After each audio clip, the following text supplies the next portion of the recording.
Ikhwan fiddin, a'azakumullah, ikhwan dan akhwat yang dirahmati Allah Subhanahu wa taala. Syukur alhamdulillah, mari bersama-sama kita awali kajian di malam yang berbahagia ini dengan selalu memperbanyak syukur kehadrat Allah Subhanahu wa taala atas nikmat dan karunia-Nya. Di malam yang berbahagia ini kita dimudahkan oleh Allah Subhanahu wa taala bisa hadir berada dalam satu majelis yang tentunya kita berharap mudah-mudahan majelis di mana kita berada senantiasa mendatangkan rahmat dan ridho dari Allah Subhanahu wa taala. Amin.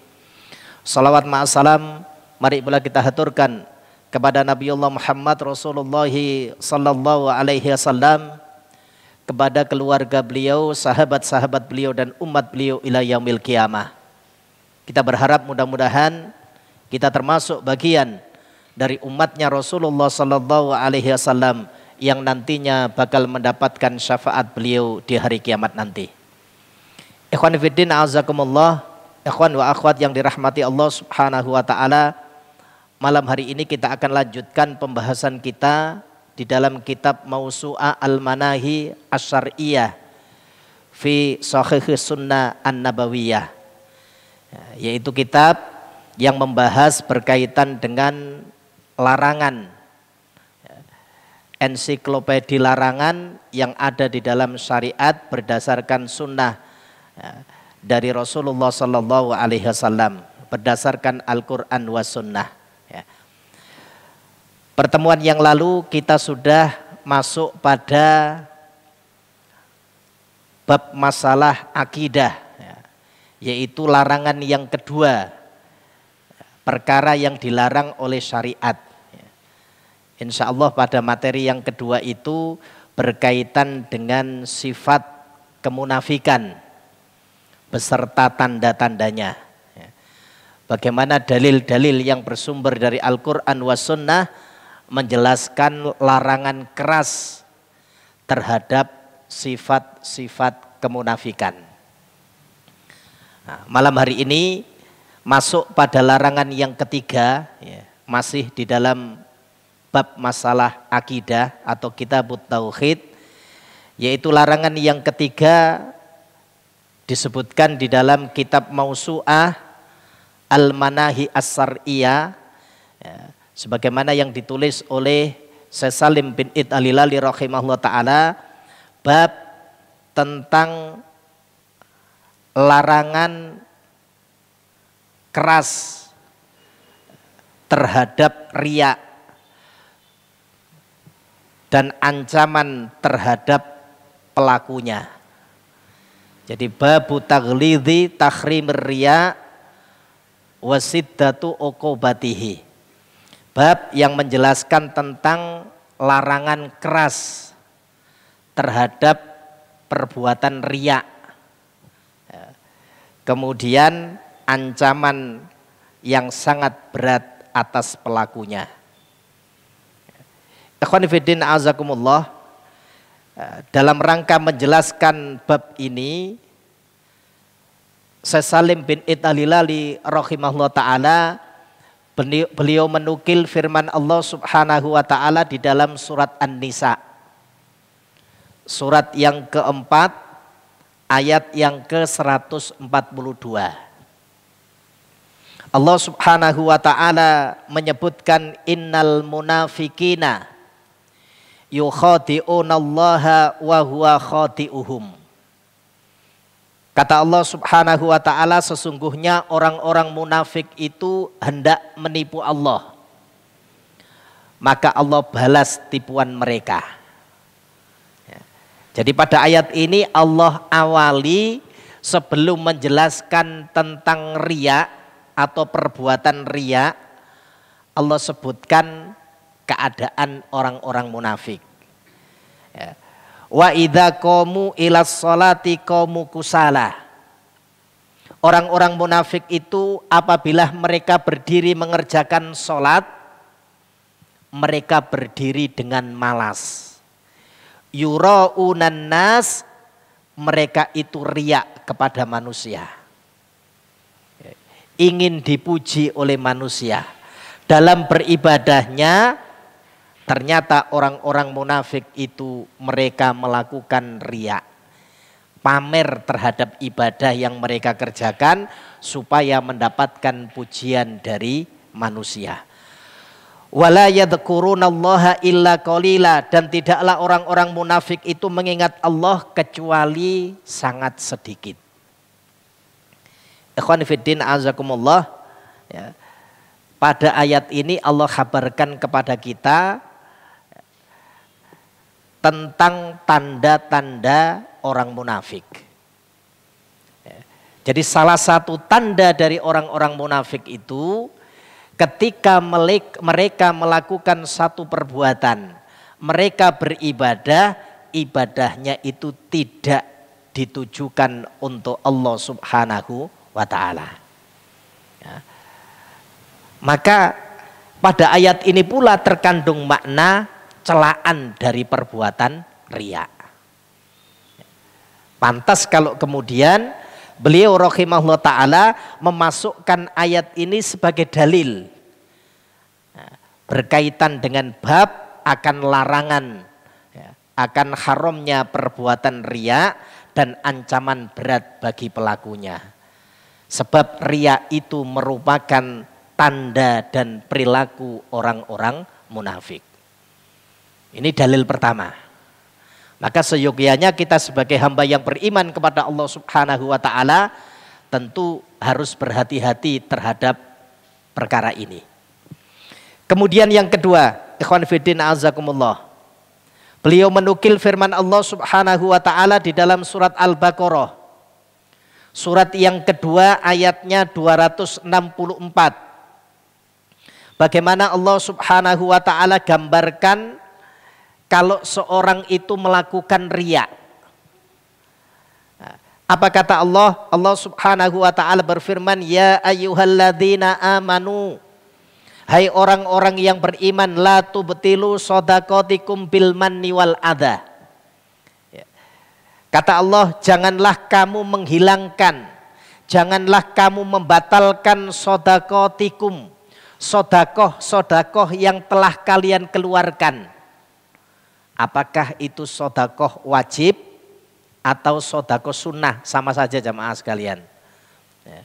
Karena kadang-kadang di antara kita ya, kalau sudah bisa mengeluarkan sodakoh ya, itu ada kebanggaan tersendiri. Padahal sesungguhnya ibadah yang dilakukan oleh seorang hamba itu bukan untuk Allah Subhanahu wa ta'ala, tetapi kembali kepada pelaku ibadah itu sendiri. Jangan kalian batalkan, kata Al-Quran, sodakoh yang telah kalian keluarkan bil manni wal adha, dengan menyebut-nyebut sodakoh itu dan menyakiti hati si penerima. Nah, berarti jamaah sekalian, salah satu wasilah yang bisa membatalkan sodakoh yang telah dikeluarkan oleh seseorang, penyebab batalnya sodakoh yang dilakukan oleh seseorang, sodakoh yang dikeluarkan itu kemudian ia sebut-sebut, ia banggakan, aku loh sudah mengeluarkan infak, saya sudah mengeluarkan sodakoh.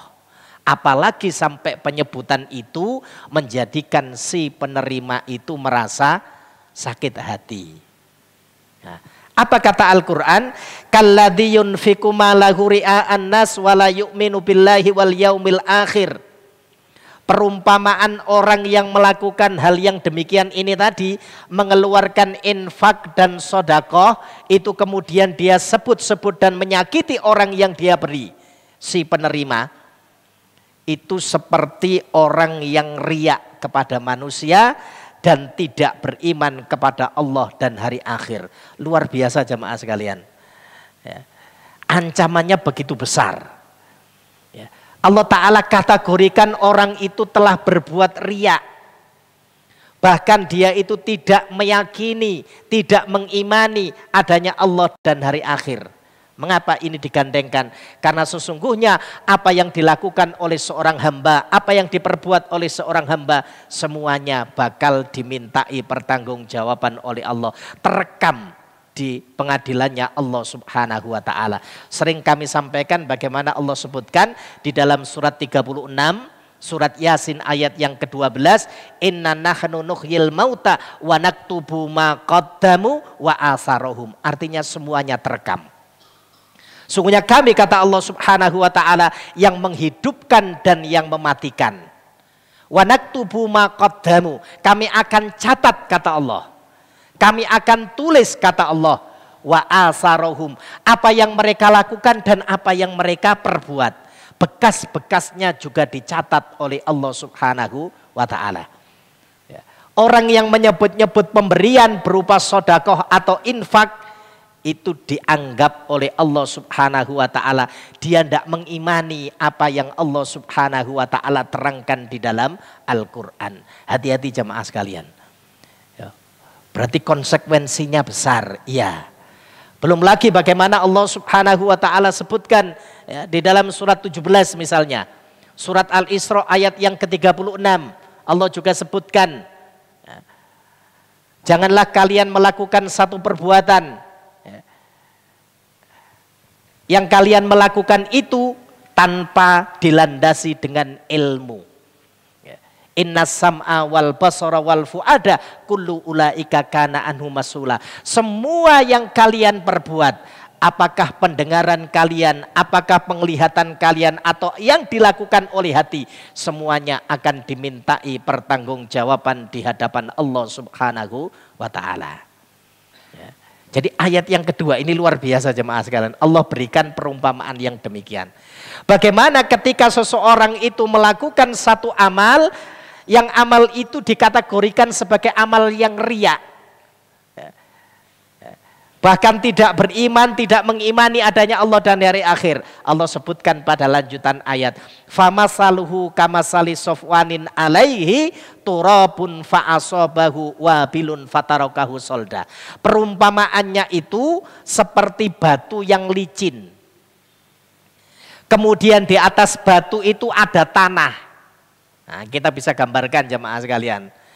Batu licin tapi di atasnya ada tanah. Kemudian Allah Subhanahu wa ta'ala turunkan hujan yang lebat. Nah, maka tersapu tanah itu dari atas batu. Seperti itulah orang yang ketika melakukan satu amal, melakukan satu ibadah, yang ibadahnya itu riya. Pamer, ingin dipuji oleh manusia.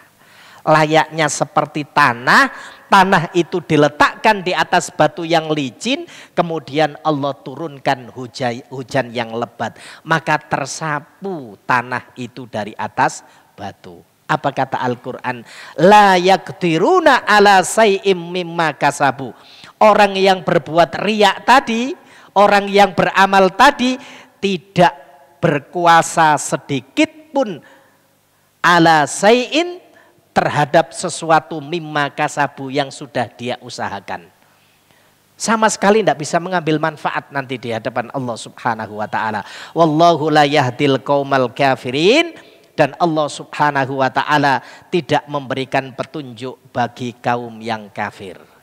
Khonifuddin azakumullah. Antum perhatikan. Redaksi ayat ini begitu rinci. Bagaimana Al-Quran mencela orang-orang yang berbuat riya.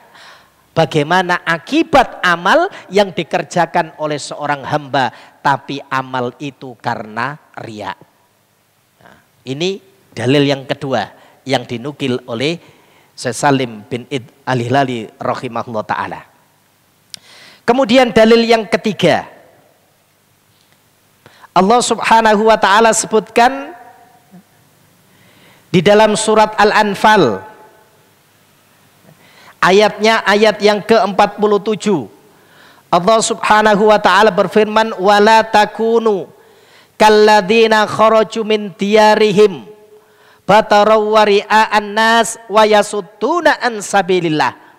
Janganlah kamu menjadi seperti orang-orang yang keluar dari kampung halamannya dengan rasa angkuh dan dengan maksud riya kepada manusia, serta menghalangi dari jalan Allah Subhanahu wa ta'ala. Wallahu bima ya'maluna muhit. Dan Allah Subhanahu wa ta'ala meliputi apa yang kamu kerjakan. Ada larangan jemaah sekalian. Ya. Karena kadang-kadang manusia itu ketika dilebihkan oleh Allah Subhanahu wa taala dengan satu kelebihan, apakah kelebihannya itu berupa pangkat? Apakah kelebihannya itu berupa luasnya rizki? Apakah kelebihannya itu karena nasabnya?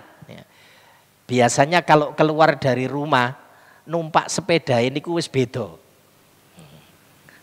Ini sifat kita, ya. Memang manusia itu selalu berbuat yang demikian. Jadi naik sepeda itu sudah beda dengan yang lain. Hati-hati jamaah sekalian. Wala tamsi fil ardi maroha. Hamba Allah Subhanahu wa taala yang mereka itu mendapatkan tempat mulia di sisi Allah Subhanahu wa taala, mereka tidak berjalan di muka bumi itu dengan rasa sombong atau sifat angkuh. Maka itu kita tundukkan. Ustadz, sulit bukan main. Iya. Ya. Karena biasanya watak yang ada pada diri kita ini sudah ya. Setan itu begitu lihai. Ya. Setan itu begitu lihai jemaah sekalian. Ya, bagaimana tidak lihai? Ya. Setan itu diciptakan oleh Allah Subhanahu wa taala mendahului penciptaan manusia. Ya. Bahkan ketika Allah perintahkan para malaikat dan jin itu untuk sujud kepada Nabiullah Adam alaihissalam, ya, jin yang memiliki sifat syaiton, ya, membangkang, itu enggan untuk sujud. Ternyata sederhana ketika ditanya oleh Allah Subhanahu wa taala, kenapa kamu tidak mau taat atas perintahku? Karena sifat sombong. Ya. Karena jin atau iblis tadi diciptakan oleh Allah Subhanahu wa taala dari api. Dia merasa api itu lebih baik daripada tanah. Ana khairum minhu, khalaqtani min narin wa khalaqtahu min tin. Aku ini ya Allah lebih baik daripada Adam. Engkau ciptakan diriku dari api, sementara Adam engkau ciptakan dari tanah. Sifat sombong. Ikhwan fiddin azakumullah. Perselisihan yang terjadi pada kehidupan manusia juga diawali dari sikap ini. Bagaimana ketika putranya Nabiullah Adam alaihissalam yang mereka diuji untuk melakukan satu ibadah. Ini bersaudara antara Qabil dan Habil. Ya karena sifat sombong, ya. Merasa dia lebih baik daripada saudaranya, kok bisa? Saya lebih baik dari saudara saya, kok amalnya yang diterima itu saudara saya bukan saya. Terjadilah pertumpahan darah. Terjadilah pembunuhan. Nah, maka pantas kalau kemudian Rasul sampaikan dalam satu riwayat, ya, setiap kali ada pembunuhan di atas permukaan bumi, maka putra Nabiullah Adam alaihissalam yang membunuh saudaranya, dia mendapatkan investasi dosa. Mengapa hal itu terjadi? Karena dia telah mengajarkan, memberikan contoh kepada manusia yang datang di kemudian hari bagaimana cara menumpahkan darah. Luar biasa jemaah sekalian. Maka ini kita hindari. Jangan sampai kita keluar dari rumah kita, melakukan aktivitas, ya, kemudian pada diri kita itu ada batorun, ya, sifat sombong, sifat angkuh. Ya. Makanya cukup orang itu disebut sebagai seorang yang sombong, ya, batarul haq. Ya. Jadi dia kalau kebenaran itu ditolak, ya, itu sudah cukup orang itu disebut sebagai orang yang sombong. Nah, ikhwan fillah azakumullah. Pada ayat ini pula Allah Subhanahu wa taala jelaskan kepada kita, ya, bagaimana sifat atau perbuatan riya itu. Rata-rata jamaah sekalian, sebagaimana yang disebutkan oleh Imam Ibnu Qayyim, ketika seorang itu melakukan perbuatan dosa dan kedurhakaan, ya, satu dosa itu pasti akan mewariskan dosa yang lain. Ambil contoh begini, keluar dari rumah, ya, si fulan itu sudah naik sepedanya beda, ada sifat angkuh misalnya, itu pasti dia juga melakukan dosa yang lain. Ya. Dosa sombong tadi akan mewariskan dosa yang lain. Dia pasti pamer, dia pasti riak kepada manusia. Akibatnya apa yang dia perbuat, apa yang dia lakukan itu menjadi sia-sia di hadapan Allah Subhanahu wa taala. Ikhwan fillah azakumullah, setelah menjelaskan dalil-dalil di atas, kemudian Syekh Salim bin Italilali rahimahullah ta'ala menyebutkan faedah-faedah atau pelajaran yang bisa diambil. Pelajaran yang pertama, pada dalil-dalil di atas menunjukkan bahwasanya Allah Subhanahu wa ta'ala mencela terhadap perbuatan riya atau sifat riya. Jadi betul-betul syariat ini begitu mencela terhadap perbuatan riya. Apa definisi riya? Disebutkan oleh para ulama, di antaranya Dr. Sulaiman, Dr. Umar Sulaiman Al-Ashqar. Beliau mengatakan ayyakumal abdu bil ibadati alladhi yataqarrabu biha lillahi la yuridullah azza wa jalla bal yuridu ardhon dunyawiyah. Kata beliau rahimahullah ta'ala, seseorang melakukan ibadah untuk mendekatkan diri kepada Allah Subhanahu wa ta'ala, tetapi ia melakukan bukan karena Allah, melainkan untuk tujuan dunia. Itu yang disebut dengan riya. Siapapun dia. Jadi seseorang melakukan satu ibadah, tujuannya sebetulnya itu untuk mendekatkan diri kepada Allah Subhanahu wa ta'ala. Karena setiap ibadah itu, apakah namanya kurban, apakah namanya puasa tanggal 9 Dzulhijjah, itu sebetulnya taqarrub, mendekatkan diri kepada Allah Subhanahu wa ta'ala. Akan disebut dengan riya manakala ibadah yang dilakukan itu bukan untuk Allah, bukan karena Allah, tetapi untuk tujuan dunia. Nah, ini yang kita harus berhati-hati jamaah sekalian, ya, karena sangat tipis sekali. Nah, akhirnya saya juga sedikit agak khawatir, ya, afwan, ya, ketika saudara-saudara kita itu, mohon maaf, berkurban di Masjid Imam Syafi'i. Kenapa kok memilih di Imam Syafi'i?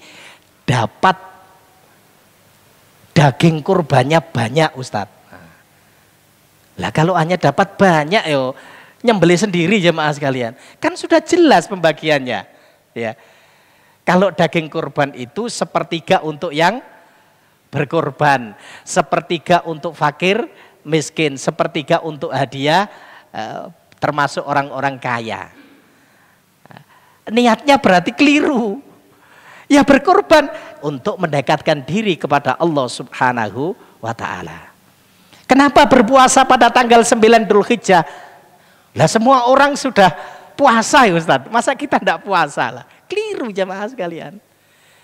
Jadi apapun ibadah yang dilakukan oleh seorang hamba yang sesungguhnya tadi untuk taqarrub, mendekatkan diri kepada Allah Subhanahu wa ta'ala, ternyata ibadah itu tidak ditujukan untuk Allah, melainkan untuk tujuan dunia, itu sudah cukup hamba tersebut telah melakukan perbuatan riya.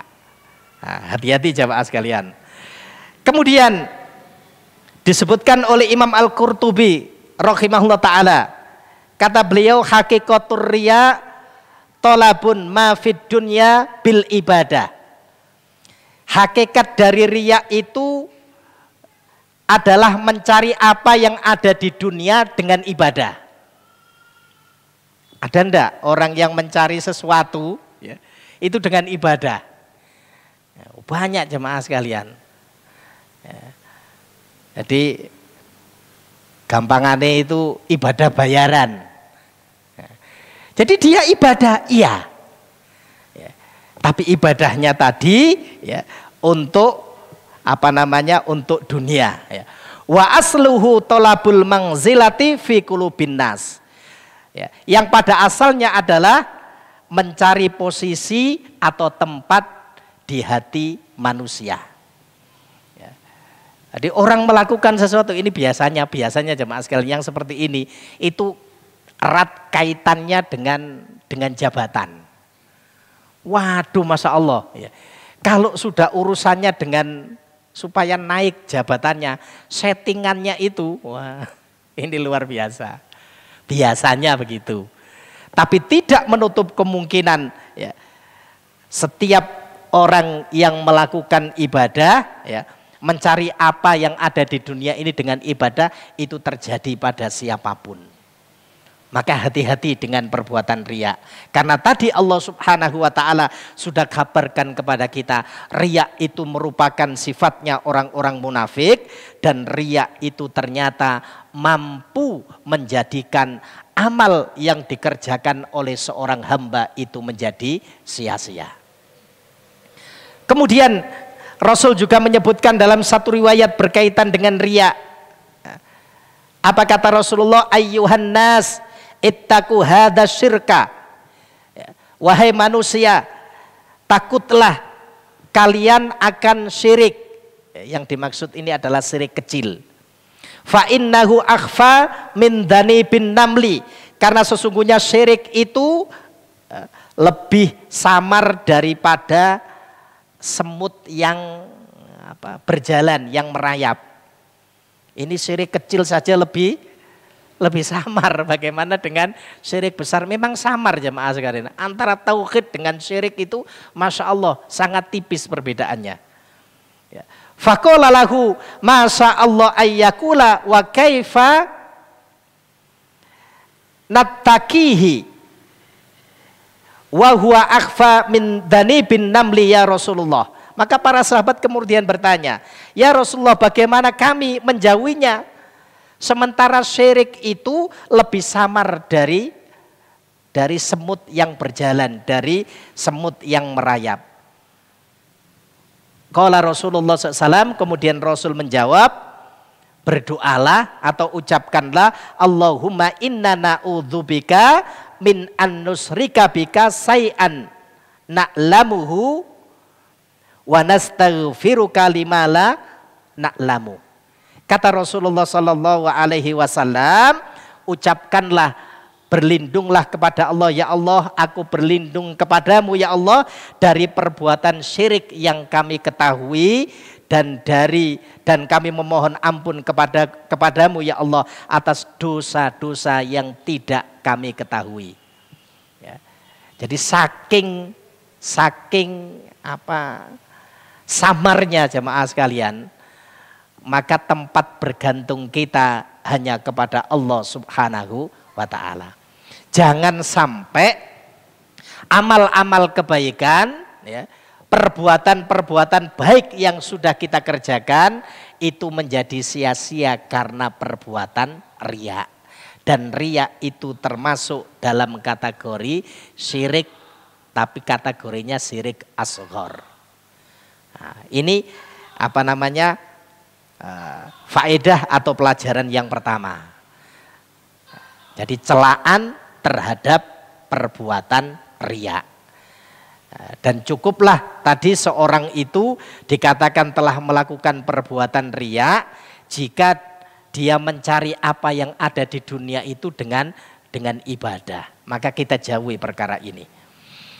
Kemudian yang berikutnya termasuk faedah atau pelajaran yang disebutkan oleh Syekh Salim bin Italilali rahimahullah ta'ala.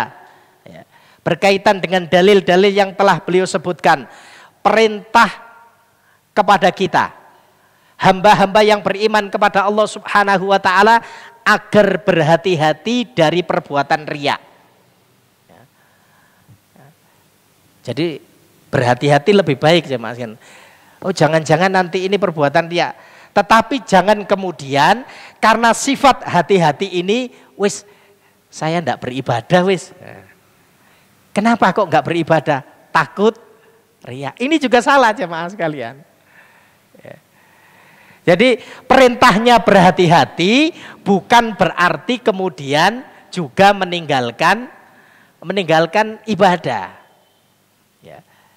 Syekh Utsaimin rahimahullah ta'ala, ya, ketika membacakan atau menafsiri atakmurunan nas bil birri wa tangsawna anfusakum wa antum tatlunal kitab afala ta'qilun. Mengapa kalian menyuruh orang lain untuk mengerjakan perkara yang baik, perkara yang ma'ruf? Surat Al-Baqarah ayat 44. Tapi kalian melupakan diri kalian sendiri. Afala ta'qilun, apakah kalian tidak berakal? Kata beliau rahimahullah ta'ala, ada dua perintah yang Allah subhanahu wa ta'ala perintahkan di dalam ayat ini. Perintah yang pertama menyeru orang lain untuk mengerjakan perkara yang ma'ruf.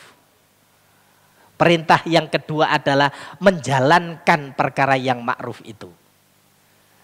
Ya. Kata beliau rahimahullah ta'ala, sekiranya dua hal tersebut tidak mampu kita lakukan dengan sempurna, bukan berarti ditinggal dua-duanya.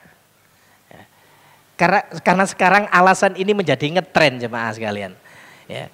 Misalnya para ummahat itu mereka lagi belajar tahfidz misalnya, jadi hafalan Quran gitu. Sebagian ada yang melemparkan subhat, nggak boleh apal banyak-banyak itu kalau belum dilakukan. Loh kok bisa? Lah karena sahabat Rasul demikian. Waduh ini jemaah sekalian. Jadi subhatnya muncul. Antum perhatikan, anti perhatikan coba. Sahabat Rasulullah itu Anda dengar dalam dialognya para ummahat gitu ketika mereka saling bertukar pengalaman gitu. Itu lihat sahabat Rasul, tidaklah mereka belajar Al-Qur'an kepada Rasulullah, mereka tidak pindah kepada ayat yang lain kecuali ayat yang dipelajari tadi sudah ia laksanakan. Jemaah sekalian, ini adalah kelasnya para sahabat Rasulullah. Ideal memang demikian. Antum itu, kita ini boleh ngikuti ya, tapi jangan menyamakan diri kita dengan sahabat Rasulullah. Bagaimana kita mau menyamakan? Ya. Kita punya emas itu sebesar gunung Uhud jemaah sekalian. Gunung Uhud itu sak piro. Gunung Uhud itu kalau kita datang ke Uhud ya, gunungnya itu tidak tinggi jemaah sekalian. Jadi ana perhatikan kenapa ya, ketika Rasulullah memberikan tamsil berupa pahala ya, yang dijanjikan kepada umat beliau. Jadi Allah janjikan pahala kepada manusia ini, selalu tamsilnya itu Gunung Uhud. Tidak pernah menyebutkan Jabal Rohmah. Jabal Rohmah itu bagi orang Indonesia, waduh itu kalau pas musim haji rame jemaah sekalian. Itu dipimpin ada yang di bagian depan itu bawa bendera. Rombongan panjang gitu, ditanya, mau kemana ini? Mau ke Jabal Rohmah. Untuk apa? Supaya pernikahannya jadi awet. Kok bisa? Karena dulu Nabi Adam dengan Ibu Hawa ketemunya di Jabal Rohmah. Waduh itu sudah berduyun-duyun jemaah sekalian ke Jabal Rohmah. Nah, tapi aneh ya, tidak kita dapati tamsil yang dibuat oleh Rasulullah itu pahala yang diterima oleh seorang hamba itu ya, dengan tamsil Jabal Rohmah, tapi selalu gunung atau bukit Uhud ya. Bukit Uhud atau Gunung Uhud lah jemaah sekalian. Ternyata kalau diperhatikan Gunung Uhud itu tidak tinggi. Bahkan di sana itu dibuat semacam prototipe. Ini dulu tempatnya para sahabat yang pasukan pemanah. Ini dulu pasukan kaum musyrikin yang dipimpin oleh Khalid bin Walid ketika mengambil posisi pasukan pemanah kaum muslimin yang kemudian turun mengambil ghanimah. Nah, ternyata Gunung Uhud atau Bukit Uhud tadi tidak tinggi. Dari bawah sampai atas itu hampir sama, tapi panjang jemaah sekalian. Ya. Itu sampai disebutkan kurang lebih sampai 18 kilo panjangnya. Artinya apa? Seolah-olah Allah dan Rasulnya ingin menyebutkan orang yang melakukan ibadah kemudian mendapatkan pahala seperti Gunung Uhud. Itu dari awal sampai akhir loh, pahalanya itu tetap dan terus ya akan berkembang. Makanya kan hanya ibadah-ibadah tertentu yang dijanjikan pahala seperti itu. Ya. Jadi kata Syekh Utsaimin rahimahullah taala ketika menafsiri surat Al-Baqarah ayat 44, dua kewajiban yang harus dilakukan oleh seorang hamba. Mengajak orang lain untuk mengerjakan yang ma'ruf, kemudian yang kedua dirinya itu mengerjakan perkara yang ma'ruf tersebut. Sekiranya dua-duanya itu tidak mampu dilakukan dengan sempurna, bukan berarti ditinggal dua-duanya. Nah, maka ini sekaligus menjawab subhatnya para ummahat yang mereka belajar hafalan. Ojo akeh-akeh. Hafalannya jangan banyak-banyak, enggak boleh, harus diamalkan terlebih dahulu. Bedakan antara keadaan kita dengan para sahabat-sahabat Rasulullah. Kita punya emas sebesar gunung Uhud, kita infakkan di jalan Allah Subhanahu wa taala, pahalanya di sisi Allah itu tidaklah jauh lebih besar dibandingkan infak yang dikeluarkan oleh sahabat Rasul satu genggam atau separuhnya. Berarti waduh jamaah sekalian, ya. Perbandingannya itu loh, ilas sama ilas sumur bor. Jadi koyok langit sampai sumur bor jauh. Kita ngeluarkan emas sebesar gunung Uhud, diinfakkan di jalan Allah, itu ternyata tidak mampu menyamai infak yang dikeluarkan oleh para sahabat Rasulullah, ya, yang mereka hanya mengeluarkan emas itu satu genggam atau separuhnya. Artinya apa? Ya tetap kalau kita mau hafalan ya hafalan saja. Mana yang bisa kita lakukan? Oh yang bisa kita lakukan kita hafalan. Ya sudah kita coba. Belum mampu mengamalkan bukan berarti hal itu dosa. Karena subhat ini banyak jamaah sekalian. Jadi nanti saya enggak ngamal wis. Kenapa? Khawatir nanti riya. Ada yang ditanya, Bu, kenapa enggak pakai hijab? Saya enggak pakai hijab dulu. Lah kenapa kok enggak pakai? Masih jelek gitu. Belum bisa ngamalkan hal yang baik. Keliru jamaah sekalian. Kalau enggak mampu melakukan yang sempurna tadi, bukan berarti ditinggal dua-duanya. Mana yang bisa kita lakukan, mana yang bisa kita upayakan, itu kita upayakan. Yang lain kita berlindung kepada Allah supaya kita mampu mengerjakan dengan sempurna. Nah, ini beberapa faedah atau pelajaran yang disebutkan oleh Syekh Salim bin Italilali rahimahullah ta'ala. Kemudian ikhwan fiddin azakumullah, dalil yang bersumber dari hadis.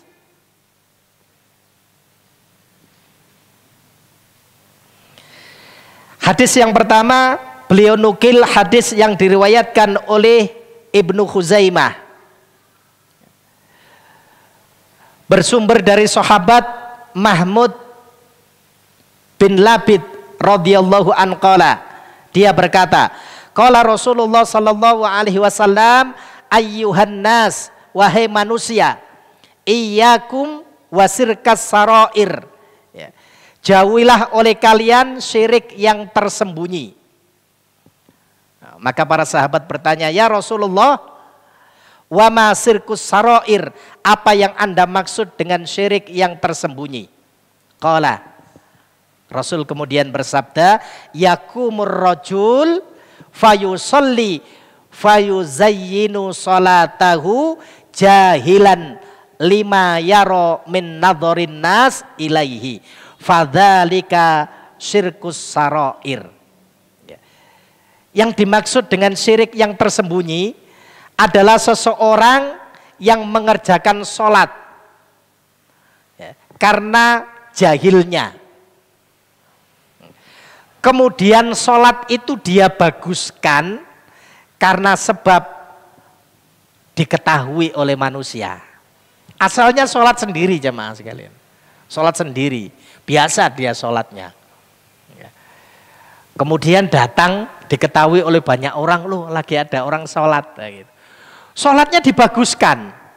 Maka kata Rasul itu adalah yang dimaksud dengan Fadzalika syirkus saroir, syirik yang tersembunyi.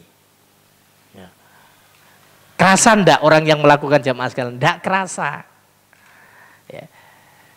Bahkan orang itu ndak menyadari jika di waktu itu pada dirinya sudah tersusupi penyakit riya. Pada dirinya sudah melakukan perbuatan syirik asghar. Karena saking tersembunyinya. Ini dalil yang bersumber dari hadis yang pertama yang dinukil oleh Syekh Salim bin Italilali rahimahullah ta'ala. Kemudian dalil yang kedua. Ya. Sabda Rasulullah Sallallahu Alaihi Wasallam yang diriwayatkan oleh Imam Muslim dan yang lain-lainnya. Bersumber dari sahabat Abu Hurairah radhiyallahu anhu qala, sami'tu Rasulullah Sallallahu Alaihi Wasallam, inna awwalan nas yuqdha yaumal qiyamah alaihi. Sesungguhnya manusia pertama yang bakal diputuskan oleh Allah Subhanahu wa taala pada hari kiamat nanti. Jadi rombongan manusia yang nanti diputuskan oleh Allah, ya, itu kata Rasul ada 3 golongan yang pertama kali diputuskan. Ya. Jadi golongan-golongan yang nanti diputuskan oleh Allah. Ustaz, kalau amal kita kan sholat, iya kalau berkaitan dengan pribadi seseorang nanti amal sholat. Tapi kalau nanti amalan karena banyaknya dikumpulkan, ada 3 golongan manusia. Ya. Yang pertama rojulun istushhida. Fa'utiya bihi fa'arrafahu ni'amahu fa'arrafaha. Yaitu seorang laki-laki, ya, yang dia itu berjihad, ya, terbunuh di jalan Allah Subhanahu wa ta'ala, mati sebagai seorang syuhada. Ini diputuskan pertama nanti. Ya. Mengapa diputuskan pertama? Karena ini amalan yang spesial jemaah sekalian. Orang yang mati syahid itu amalannya spesial. Amalan yang luar biasa. Ya. Bahkan disebutkan di dalam hadis, ya, orang yang mati syahid itu tidak mendapatkan pertanyaan kubur. Karena cukup kilatan pedang dan tetesan darah itu sebagai bukti, ya, atas keimanan yang ada pada dirinya. Jadi hampir disejajarkan dengan kelompok atau golongan yang mendapatkan nikmat dari Allah Subhanahu wa ta'ala dari kalangan para nabi, ya, dari kalangan as-siddiqin, kemudian para syuhada. Ya. Kalau Nabi jelas tidak mendapatkan pertanyaan kubur. Ya. Masa nanti Rasulullah ditanya, siapa nabimu? Ya nabiku ya diriku sendiri. Nah, gitu. Tidak bertanya pertanyaan kubur. Jadi kata para ulama, kalau para syuhada saja, ya, cukup kilatan pedang dan tetesan darah itu menjadi bukti atas keimanan pada dirinya. Sehingga dia mendapatkan penghisapan yang mudah. Tentu golongan yang berada di atasnya lebih berhak mendapatkan hal itu. Siapa mereka? Yaitu para nabi dan para rasul, kemudian as-siddiqin. Wallahu a'lam. Tapi kalau kita semuanya dapat jemaah sekalian. Fadol nanti dicek, ya, di dalam kitab Ruh, ya, yang ditulis oleh Imam Ibnu Qayyim, ya, termasuk pertanyaan-pertanyaan kubur itu nanti kepada siapa mereka akan mendapatkan. Nah, ini golongan pertama didatangkan. Mereka yang mati di medan perang menjadi seorang syuhada. Maka ketika didatangkan di hadapan Allah Subhanahu wa ta'ala, Allah sebutkan nikmat yang sudah Allah berikan. Kamu dahulu saya berikan nikmat ini, betul ya Allah. Dia mengakui nikmat itu. Maka kemudian Allah bertanya, fama amil tafiha. Nikmat yang telah aku berikan itu, kau gunakan untuk apa? Maka dia menjawab, qataltu fika hatta istashhadtu. Qala kadzabta walakinnaka qataltu li anna yuqala jari'un. Jadi orang itu kemudian mengatakan, nikmat yang kau berikan kepadaku ya Allah, aku pakai untuk berjihad. Berperang di jalanmu ya Allah. Sehingga aku mati menjadi seorang syuhada. Allah berfirman, engkau berdusta. Ya. Engkau berdusta. Yang benar itu, engkau berjihad di jalanku supaya disebut sebagai seorang yang pemberani. Jariun. Hebat. Ya. Tangkas pemberani. Ya. Maka kemudian diperintahkan, ya, Allah Subhanahu wa ta'ala perintahkan kepada para malaikat untuk menyeret orang itu, ya, fasuhiba ala wajhi, ditelungkupkan di atas wajahnya, hatta ulqiya finnar, kemudian dilemparkan ke dalam api neraka. Amalan yang hebat loh jemaah sekalian, amalan yang spesial, yaitu terbunuh di jalan Allah Subhanahu wa ta'ala. Ya. Terkait dengan amalan yang pertama ini, hampir seluruh para sahabat itu mereka sangat berkeinginan untuk menjadi seorang yang syahid. Ya. Kalau kita baca sejarahnya sahabat Umar bin Khattab, beliau minta kepingin menjadi seorang yang mati dalam keadaan syuhada, itu dikabulkan oleh Allah. Ya. Kita tahu terbunuhnya sahabat Umar saat beliau sedang mengimami kaum muslimin untuk mengerjakan sholat subuh. Ya, kemudian utusan seorang Yahudi menikam beliau dengan beberapa tikaman. Ya, tapi keinginan itu tidak terjadi kepada sahabat Khalid bin Walid. Ya, Khalid bin Walid juga punya keinginan seperti itu agar terbunuh di medan perang. Tapi berbagai macam luka yang beliau terima, ternyata beliau tidak terbunuh di medan perang. Ya, satu kali beliau ngobrol dengan salah seorang sahabat, saya itu kepingin mati atau terbunuh di medan perang, tapi loh kok nggak keturutan ya. Sahabat yang lain menghibur, bagaimana mungkin Anda ini terbunuh di medan perang? Anda ini kan julukannya Saifullah, pedangnya Allah. Ya. Tidak apa-apa, Anda itu nanti meninggal di atas pembaringan, kalau punya niat seperti itu tetap dicatat menjadi seorang syuhada. Akhirnya dibacakan sabda Rasulullah berkaitan dengan niat seseorang yang melakukan satu ibadah, ya, dengan istiqomah, maka tetap dicatat walaupun apapun keadaan orang tersebut. Ini poin yang pertama jemaah sekalian. Sudah masuk waktu isya ya. Fadhol diadani terlebih dahulu. Baik, ikhwan fillah azakumullah, kita lanjutkan sedikit lagi. Itu tadi golongan yang pertama yang bakal diadili di hadapan Allah Subhanahu wa ta'ala terkait dengan amal yang sudah dia perbuat.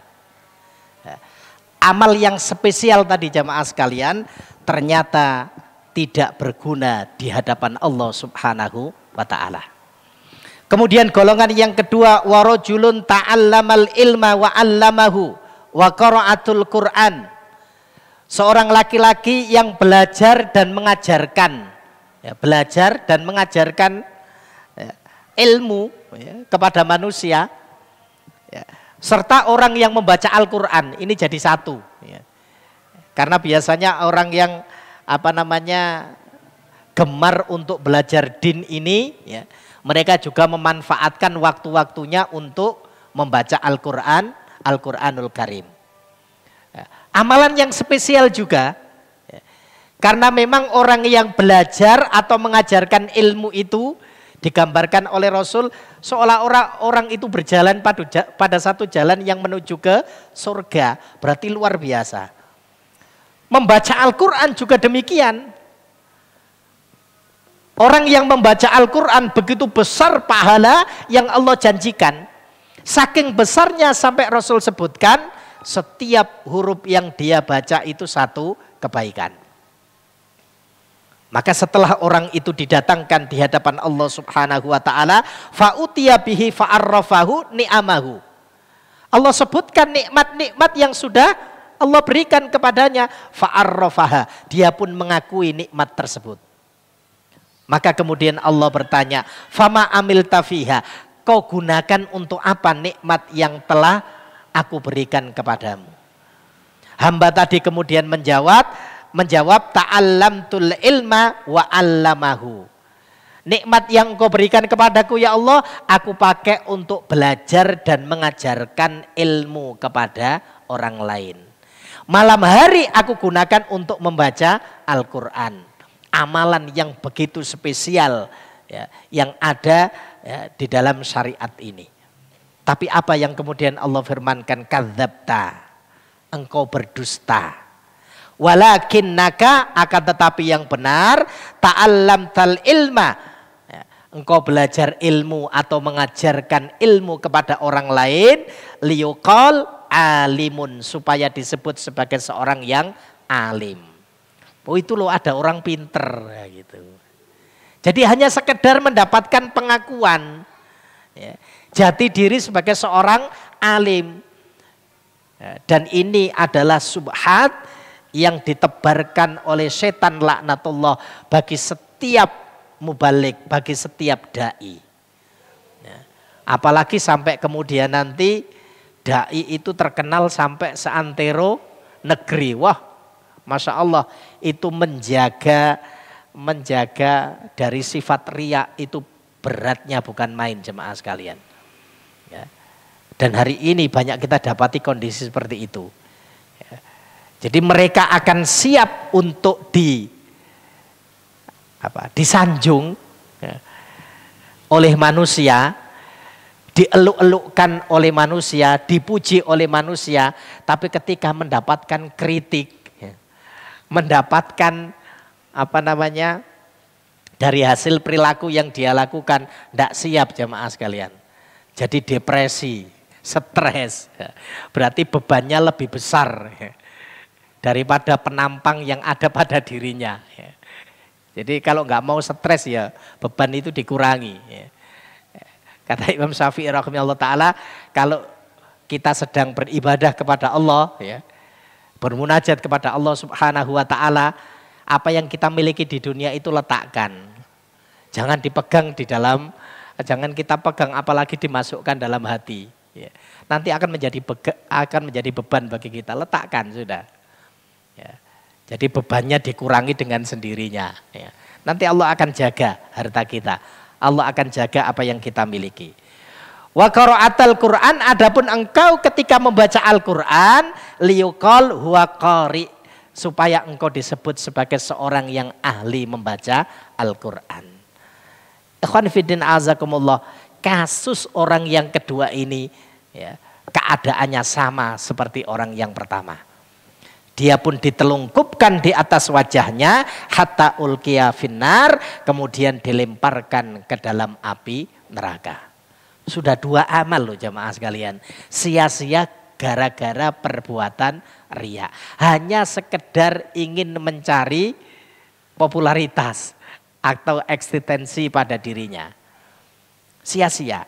Kemudian amal yang ketiga, warajulun wasa'allahu alaihi wa'atahu min asnafil mal kullihi, yaitu seorang yang diberikan keluasan oleh Allah subhanahu wa ta'ala, ya, dilebihkan oleh Allah subhanahu wa ta'ala dalam hal harta. Maka Allah datangkan orang tersebut. Nah, kalau ini disebutkan seperti ini bukan berarti yang tidak punya harta juga terbebas dari sini jamaah sekalian, sama nanti, ya. Saya kemarin di majelis ketika di taklim di Masjid Ar-Raudhah, ya, kami sampaikan, ya, bukan berarti orang yang berinfak sedikit itu terbebas dari bahaya seperti ini. Ya. Saya berikan contoh bagaimana ketika sahabat Abdurrahman bin Auf, tatkala beliau beramal di jalan Allah Subhanahu wa ta'ala. Di zamannya para sahabat, di antara sahabat yang kaya raya jemaah sekalian. Jadi bukan kaya saja, kaya raya. Itu adalah sahabat Abdurrahman bin Auf. Ya. Ketika berinfak di jalan Allah Subhanahu wa ta'ala, 1 kali infak saja. Jadi hampir disebutkan oleh para ulama, peperangan yang dihadapi Rasul dan para sahabat, yang membackup dananya itu adalah Abdurrahman bin Auf. Sekali mengeluarkan infak itu tidak kurang dari 40.000 dinar. 1 dinar itu setara dengan 4,25 gram emas murni. Nah, sekarang 1 gram itu jamaah sekalian, 1 gram sekarang itu 1 juta. Emas antam, emas batangan, ya. 1 dinar tadi setara dengan 4,25 gram emas murni. Berarti kurang lebih ya kita buatlah 4 gram. Berarti kan 4 juta. 4 juta kalau dikalikan 40.000 itu akan ketemu 160 miliar. Sekali berinfak, Abdurrahman bin Auf itu tercatat disebutkan oleh para ulama. Kalau kita hitung di zaman kita sekarang tidak kurang dari 160 miliar. Afwan, ikhwan, kalau itu dipakai bangun masjid, sak Mojokerto itu penuh. Berapa budgetnya masjid? 2 miliar? Wah, sudah luar biasa. Itu dapat 80 masjid mewah. Nah, 160. Karena sampaikan kepada ikhwan-ikhwan kita infak 10.000 atau 20.000 itu nyarinya mana uang saya yang 20.000 tadi. Semua saku itu dicari, kosong tidak ada. Padahal tadi sudah diinfakkan. Ya. Artinya apa? Artinya sifat riya itu tidak hanya menimpa bagi orang-orang yang kebetulan Allah Subhanahu wa ta'ala berikan keluasan rizki. Kita sendiri juga bisa. Ya. Sama dengan kemarin Anda sampaikan di majelisnya para ummahat itu. Kadang-kadang para ummahat itu ketika mau menikah mereka kan minta mahar yang mahal.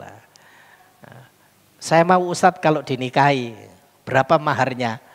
Maharnya 1 rumah. Gitu. Waduh, mahal sekali. Gitu. Akhirnya gak jadi nikah para ikhwan itu. Ya. Ana sampaikan, ya, kalau mahar yang mahal, itu yang paling layak mendapatkan itu adalah keluarganya Rasul. Ternyata Rasulullah SAW ketika menikahi para wanita atau putri beliau dinikahi, ya, itu paling mahal maharnya itu 12 uqiyah. 1 uqiyah itu setara dengan 40 dirham. 1 dirham itu kurang lebih kalau sekarang ya 13.000 sampai 15.000. Nah, berarti jamaah sekalian kalau 12 uqiyah berarti 12 dikalikan 40. Itu ketemu 480 dirham. Nah, saya buatlah biar apa namanya gampang hitungannya. Bukan 480 tapi 500 dirham. Nah, terus 1 dirhamnya enggak saya buat 13.000, susah ngitungnya. 15.000 saja ya. Ya, berarti nanti kan 500 dikalikan 15.000. Ya kurang lebih mentok paling mahal ya. Keluarganya Rasul itu mendapatkan mahar kalau hitungan sekarang 7.500.000. Itu paling mahal. Ada riwayat yang lain menyebutkan 12 uqiyah ditambah dengan 500 dirham. Berarti 1.000 lah ya. 1.000 ya kurang lebih berarti rentangnya kurang lebih paling mahal itu antara 7 juta sampai 15 juta. Nah, kadang-kadang wanita-wanita di zaman kita ketika menikah ya, berapa maharnya? 1, sekian nah, gitu. Hati-hati jemaah sekalian. Makanya ada riwayat yang menyebutkan wanita yang berkah itu yang maharnya murah, enggak yang mahal. Ya, yang murah. Itu penting jemaah sekalian. Berarti setiap kita itu sangat mungkin untuk disusupi penyakit riya tadi. Ya, tergantung bagaimana kita mensikapinya. Nah, poin yang ketiga ini ya sama. Saking luar biasanya amalan yang ketiga ini sampai ketika Allah Subhanahu wa ta'ala datangkan dipanggil orang itu disebutkan nikmatnya dia mengakui. Allah tanya untuk apa nikmat itu? Jawabannya luar biasa jemaah sekalian. Tidak ada satu tempat pun yang membutuhkan harta, pasti ada diriku. Loh, ada orang seperti ini sekarang? Tidak ada jemaah sekalian. Tidak ada satu tempat pun yang membutuhkan harta, pasti namaku ada berada di situ. Ya, jadi masjid sana bangun, si fulan ada. Masjid sana bangun, si fulan ada. Ya. Maka kemudian Allah Subhanahu wa ta'ala berfirman, kadzabta. Ya, engkau berdusta. Engkau melakukan hal itu liyuqal jawadun, supaya engkau disebut sebagai seorang yang dermawan. Keadaan orang yang ketiga ini sama dengan 2 pendahulunya. Ditelungkupkan di atas wajahnya, kemudian dia dilemparkan ke dalam api neraka. Ikhwan fillah azakumullah. Bukan berarti hadis ini menakut-nakuti kita.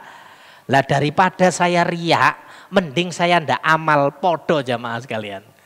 Ya kita beramal tetapi kita hilangkan yang namanya riak.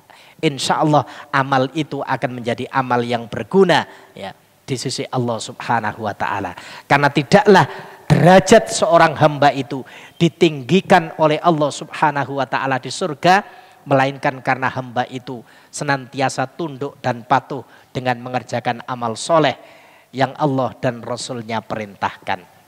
Barangkali itu ikhwan fillah azakumullah beberapa hal yang bisa kita sampaikan yang intinya dari dalil-dalil yang kita bacakan tadi, baik yang bersumber dari Al-Qur'an, yang bersumber dari As-Sunnah ya.